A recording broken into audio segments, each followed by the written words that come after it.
En 1869, el químico ruso Dmitri Mendeleev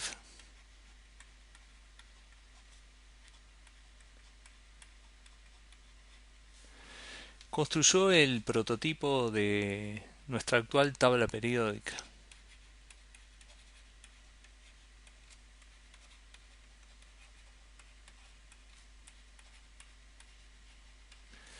Dando comienzo a la moderna clasificación de los elementos químicos. Sin embargo, los materiales habían sido clasificados mucho antes por la humanidad en dos grandes categorías: los metales o materiales metálicos y los no metales. A lo que nos vamos a dedicar en los minutos que siguen es a vincular esta construcción de Mendeleev, la tabla periódica, con la tradicional clasificación de los elementos o de los materiales en general en metálicos y no metálicos. Ahora bien, esa clasificación tan práctica entre metales y no metales es un poco grosera. Lo vamos a ver enseguida. No deja de ser útil. Por ejemplo, vamos a ver un poco los dos ejemplos que tenemos aquí, conocidos por todos. Aquí tenemos dos barritas de azufre, símbolo químico, la letra S mayúscula, y unos bulones de hierro,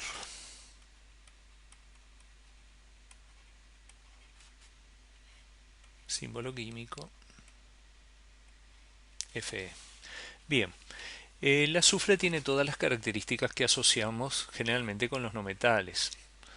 Es quebradizo, no presenta brillo metálico, mal conductor del calor, mal conductor de la electricidad, en fin, califica como no metal según los criterios que utilizamos habitualmente para distinguir metales de no metales. Mientras que el hierro, probablemente el metal en el que primero pensamos cuando escuchamos la palabra metal, por el uso tan extendido que tiene, bueno, tiene las características propias de los metales: brillo metálico, no es quebradizo, es un metal tenaz, es maleable, es dúctil, buen conductor de la electricidad, buen conductor del calor, por lo que tiene méritos suficientes como para que sin lugar a dudas lo consideremos un metal. Ahora bien, siempre se dan esas diferencias tan marcadas en las propiedades que nos permiten decidir rápidamente si estamos frente a un metal o un no metal. No, no es así. De hecho, la clasificación periódica de los elementos nos permite no solamente ver, visualizar la variación gradual del carácter metálico en los elementos químicos, sino también comprender a qué se deben esas variaciones, ese cambio gradual del carácter metálico. A eso nos vamos a dedicar enseguida. Entonces, por lo que dijimos anteriormente, sería muy útil conocer cómo varía el carácter metálico dentro de la tabla periódica. Para eso nos va a resultar muy práctico utilizar este esquema de la tabla periódica en el cual no están identificados los elementos, pero la pregunta clave es esa: ¿cómo varía a lo largo de la tabla periódica? Y no nos interesa tanto en este momento cuál es el carácter metálico de cada elemento en particular. Así que vamos a plantearnos la pregunta. Bueno, necesitamos un lápiz. La pregunta es: ¿cómo varía el carácter metálico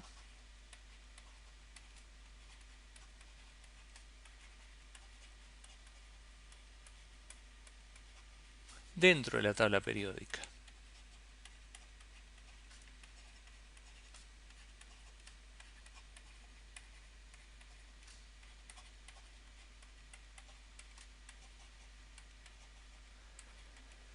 Bueno, y vamos a ver que existen tendencias bastante claras y bastante marcadas. Selecciono otro color. Por ejemplo, los elementos que están más a la derecha tienden a comportarse de una forma más típicamente no metálica, mientras que los elementos que se encuentran a la izquierda tienen un comportamiento típicamente metálico. Quiere decir que ya tenemos una gran tendencia dentro de la tabla. De derecha a izquierda, el carácter metálico crece.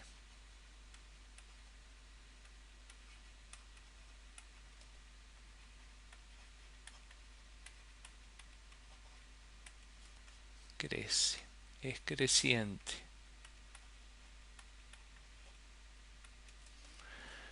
¿Sí? El carácter metálico aumenta de carácter de derecha a izquierda. Ahora bien, no solamente tenemos una relación horizontal para el carácter metálico, también podemos considerar que sucede, acá estaríamos viendo a lo largo de los periodos de la tabla periódica. O sea, un elemento que se encuentre más a la izquierda va a tener un comportamiento más metálico que un elemento que se encuentre más a la derecha, en general.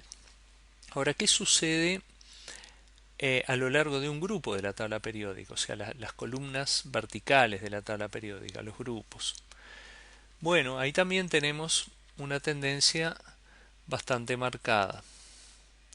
El comportamiento a lo largo de un grupo marca que el carácter metálico crece hacia abajo. O sea que ahí también tendríamos un carácter metálico creciente.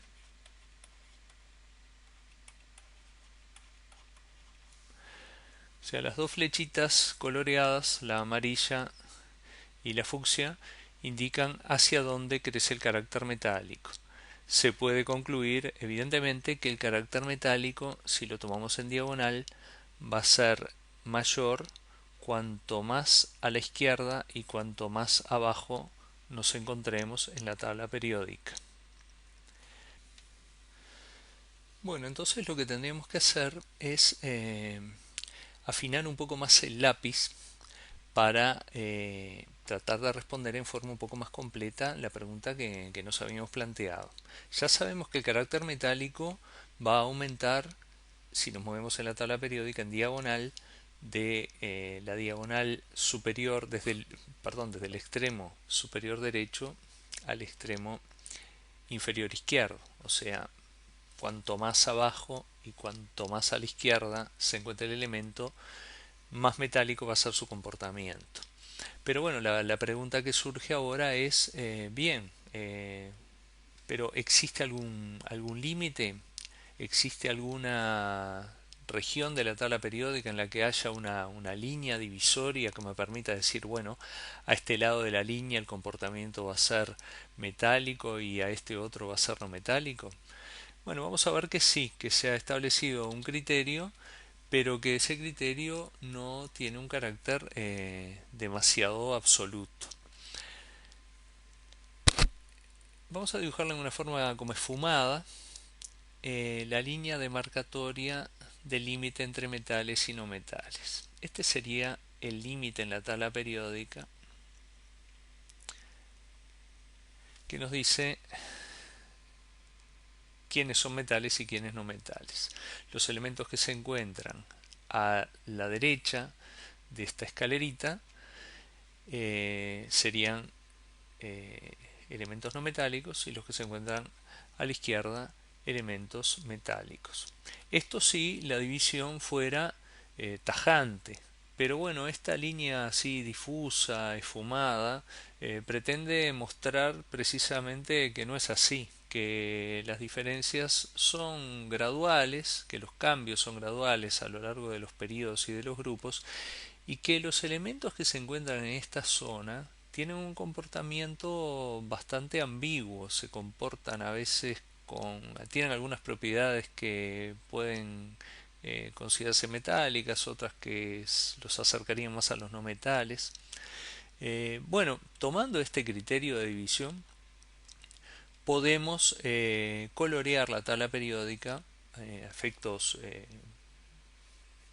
didácticos y reconociendo siempre que el cambio en las propiedades es gradual, podemos colorear metales y no metales para fijar un poco la idea que acabamos de enunciar, ¿no? Así que bueno, aprovechando que tenemos pintura roja seleccionada, vamos a pintar de rojo a los metales.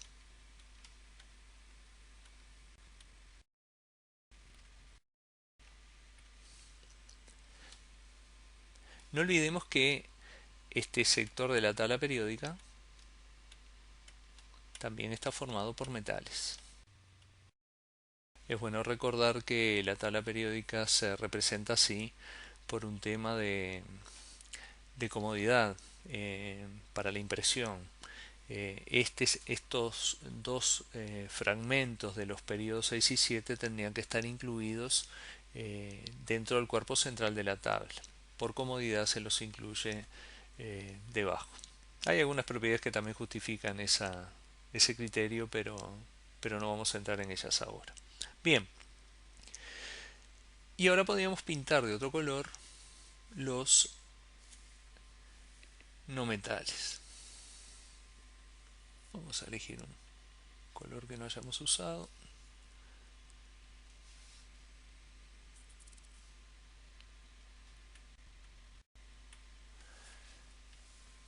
De celeste tendríamos pintados entonces los no metales. Sí, me imagino que la pregunta que se están planteando es qué pasa con este cuadradito que quedó blanco y con estos cuadraditos que tampoco pintamos. Bueno, en primer lugar, lo dejé para el final porque aquí tenemos el elemento hidrógeno. El hidrógeno siempre fue un problema para ubicarlo en la tabla periódica porque tiene características que lo hacen difícil de colocar. Es un poco un grupo en sí por separado, tendría que estar este cuadradito separado del resto de la tabla para indicar que el hidrógeno se comporta como un grupo en sí mismo. Pero de cualquier manera su carácter es no metálico, así que lo vamos a incluir dentro de los no metales. Y nos queda esta columna, el grupo 8A de la tabla periódica, que tiene propiedades que los alejan tanto de los metales como de los no metales. Su comportamiento, particularmente su comportamiento químico, es tan especial que tienen un carácter propio, que es el de comportarse como o elementos químicamente inertes. Eh, la inercia química, la falta de reactividad, el no formar compuestos, el no formar enlaces, hace que se los conozca habitualmente como gases nobles o gases monoatómicos, porque son todos gaseosos y monoatómicos en la medida que no forman enlaces químicos con otros elementos, pero tampoco entre sí. Vamos a pintarlos de un color que me parece que los identifica bastante por su falta de gracia, que es el color gris.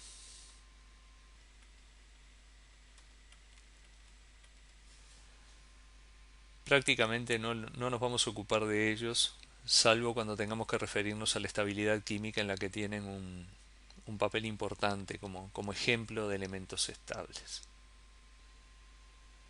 Entonces, resumiendo, pintamos de rojo los metales. En azul aparecen los no metales.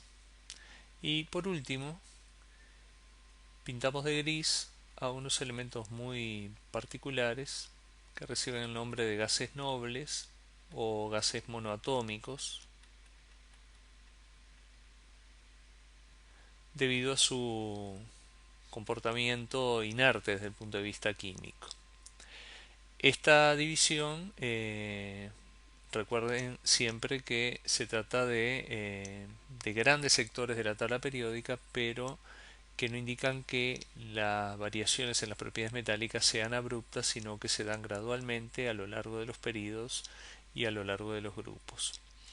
En clases que siguen vamos a analizar qué relación tiene el comportamiento metálico con la distribución de electrones en la periferia de los átomos, lo que nos va a llevar a estudiar previamente cómo se disponen los electrones en torno al núcleo del átomo según el elemento y según la ubicación de este elemento dentro de la tabla periódica. Sería muy bueno que las próximas clases te encontraran acompañado de tu tabla periódica para poder verificar los datos que en ella aparecen con lo que estamos comentando en estas clases.